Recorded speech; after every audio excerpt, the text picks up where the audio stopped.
Hey, what's going on, guys? From Gaming here, back in another video. Today's episode, we'll be taking a look at Syndra in the mid lane.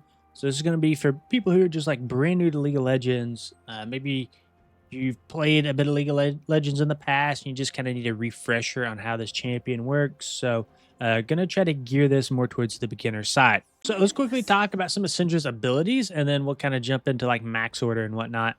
So let's start out with Syndra's passive here, Transcendent. So Syndra can collect up to 120 Splinters of Wrath. These enhance Syndra's abilities and restore mana each time she claims one from an enemy. This is one of the things that makes Syndra such a strong scaling champion in this game, is because if you look at the very bottom here, at 120 Splinters of Wrath, Syndra increases her AP by 15%. So if we open up our shop here, right, and we look at Rabadon's Death Cap, Rabadon's Death Cap increased our AP by 30%. So her passive is basically half of a Death Cap in terms of AP. Not really, because we're not factoring in that base AP from the Death Cap, but it's half of the Death Cap's passive built into her very own passive. So not only that, but her abilities actually evolve as you pick up more Splinters. So if we look at her Dark Spear, 40 Splinters of Wrath.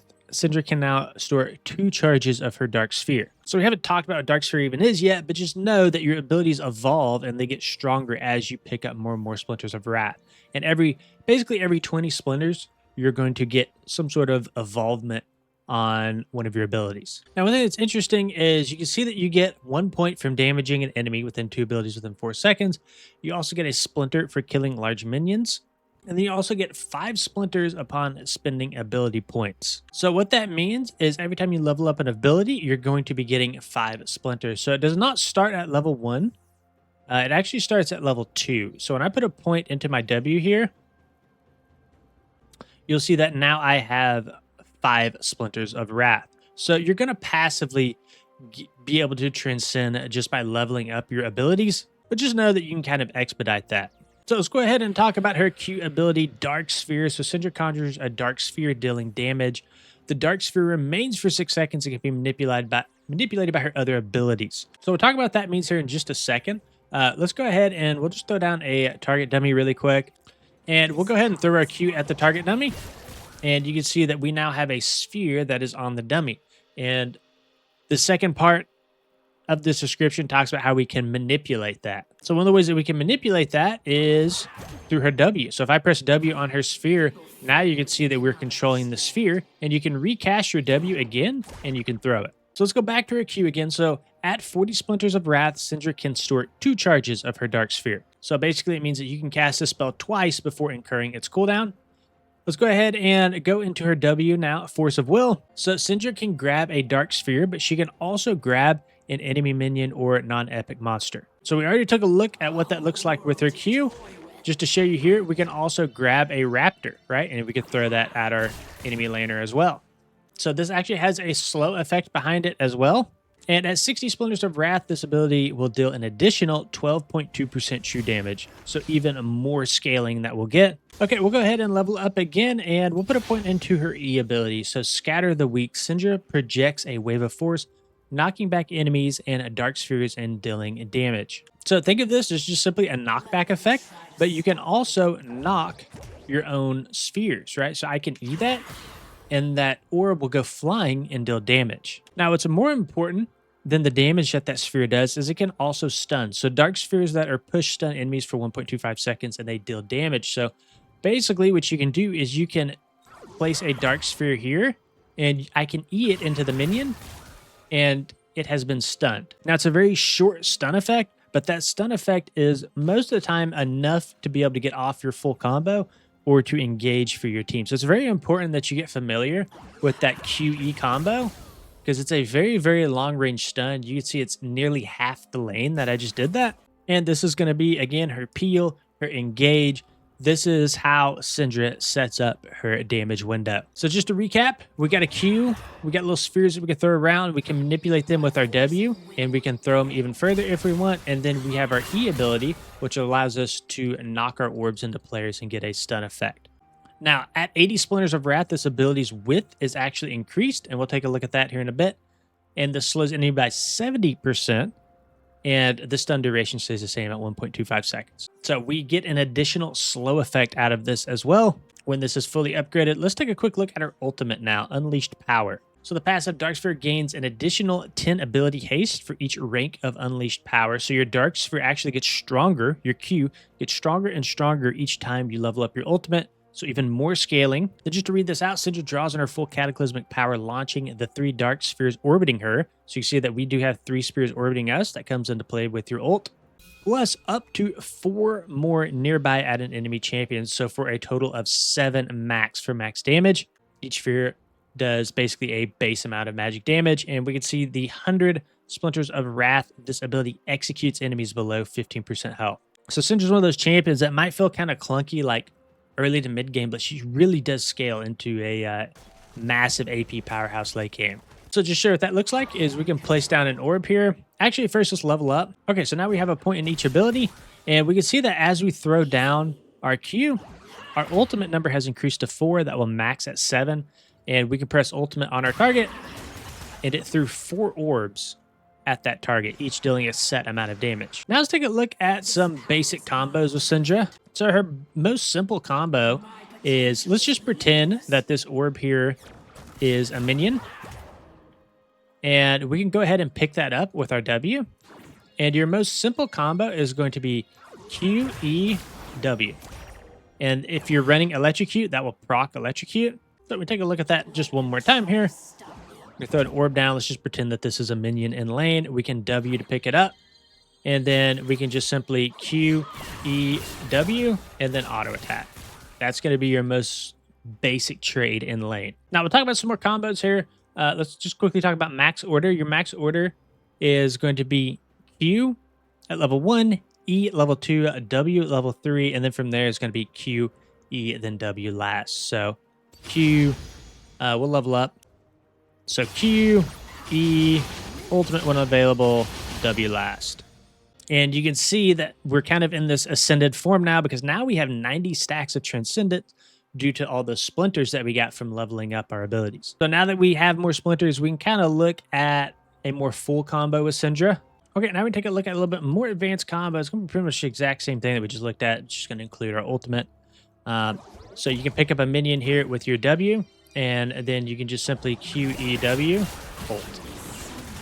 And you can see that we threw 5 orbs at the target right there just from that basic combo.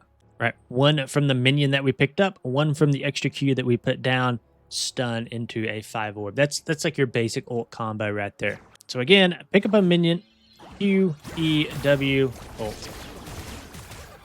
And I'll try to show you a near full power combo. So we can Q, we can prep a W, QE. And then I'll show you a near full power combo here. So we can Q,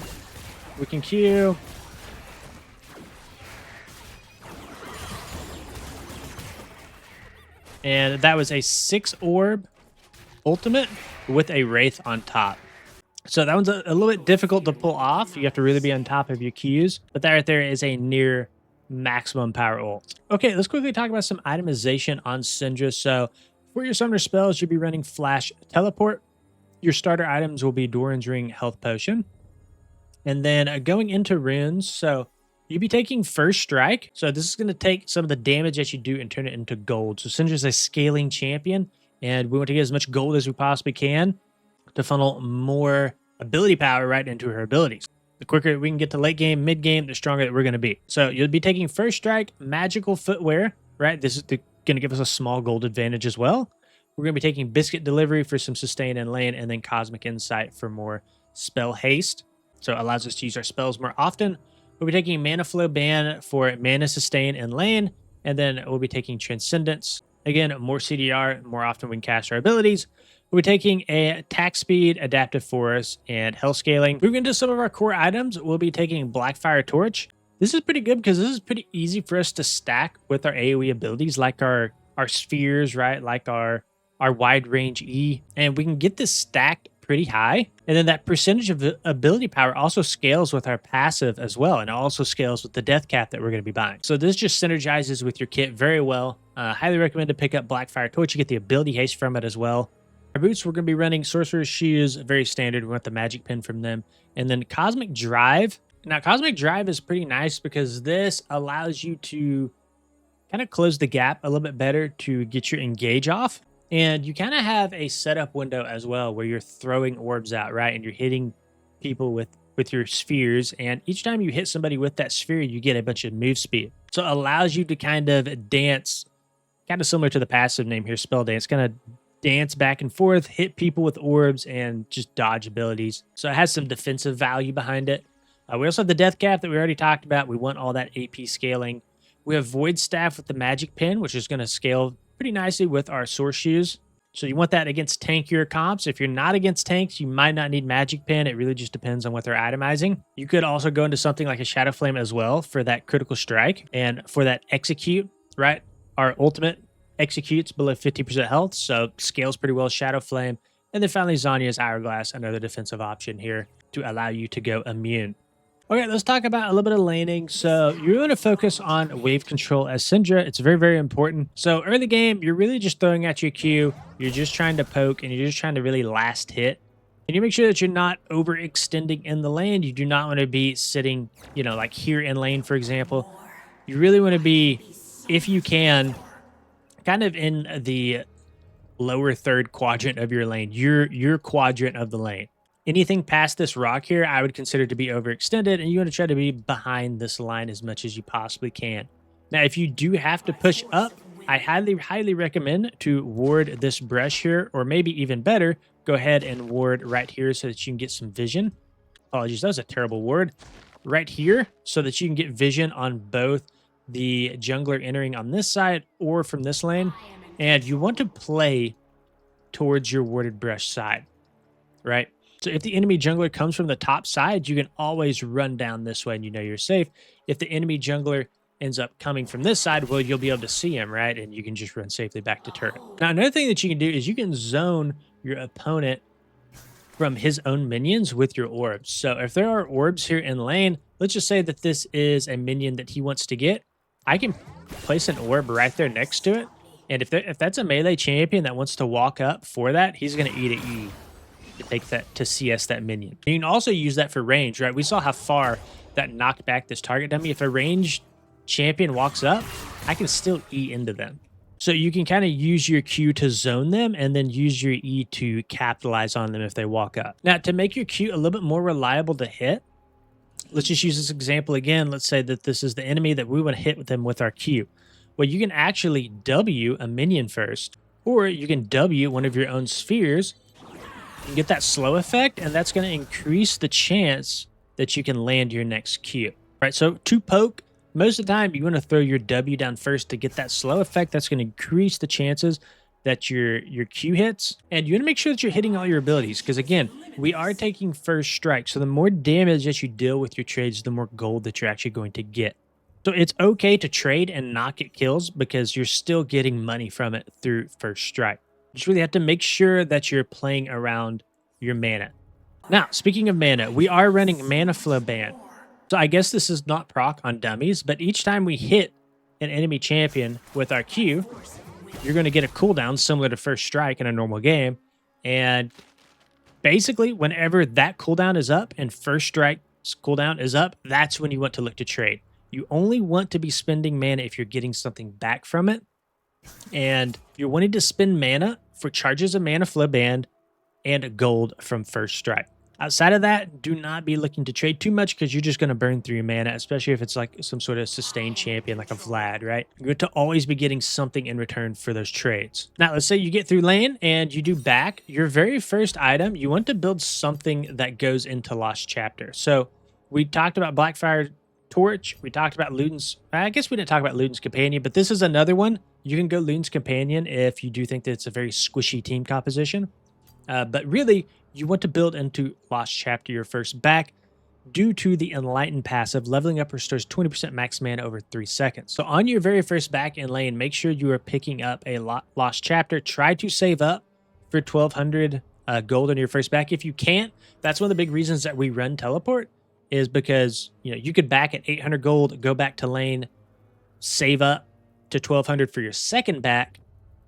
That's going to allow you to not miss out on as many minions, right, by running Teleport. And it kind of adds a safety net behind your first item. But yeah, pre-6, you're not really looking to roam, anything like that. Just kind of poke, play around first strike, play around mana flow ban, annoy and harass. So yeah, you're playing around Mana Flow Band, you're playing around First Strike, and as the target starts to get below 60% health, that's kind of when you're looking to go in for a big combo. And again, that combo will be easier to pull off if you do get 100 Splinters of Wrath for your ultimate for that execute. And then also if you go into a Shadow Flame, that's going to give you a little bit more kill potential for that execute. So yeah, guys, this is the end of this video. Again, just kind of a beginner's guide, a refresh guide to Syndra if you're looking to pick her up. If you guys enjoyed the video, please consider liking and subscribing to the channel. See you in the next one.